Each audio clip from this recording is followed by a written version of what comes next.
Pemirsa, guna mendukung pelaksanaan pilkada serentak khususnya di Kabupaten Ogan Komering Ulu, Biro iNews Palembang melakukan audiensi dengan KPU Oku. Audiensi ini merupakan komitmen iNews dan MNC Group dalam pelaksanaan pilkada tahun 2024. Kepala Biro iNews Palembang bersama iNews Jakarta melakukan kunjungan audiensi kepada penyelenggara pemilu di daerah Ogan Komering Ulu. Kedatangan tim iNews disambut baik Ketua KPU Oku beserta komisioner lainnya dan Sekretariat KPU Oku. Dalam audiensi itu, komitmen iNews dalam mendukung penyelenggaraan dan tahapan pilkada, baik pilkada bupati dan wakil bupati, serta pilkada gubernur dan wakil gubernur tahun 2024. iNews sebagai stasiun TV bersama MNC Group dan portal online-nya, serta radio diharapkan bisa menjadi jembatan informasi kepada masyarakat dalam pelaksanaan pilkada.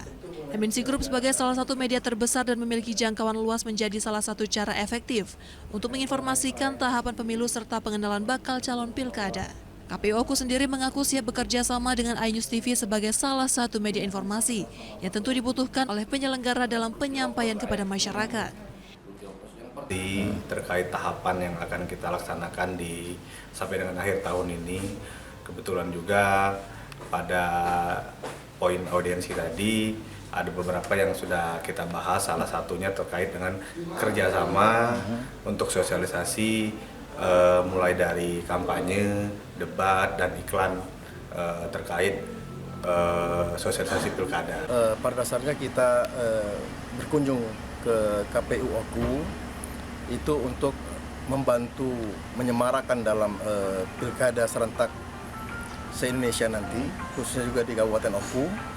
Selain dari itu, kita juga menawarkan semua platform kerjasama kita. Dari Ogan Komering Ulu, Widori Agustino, iNews melaporkan.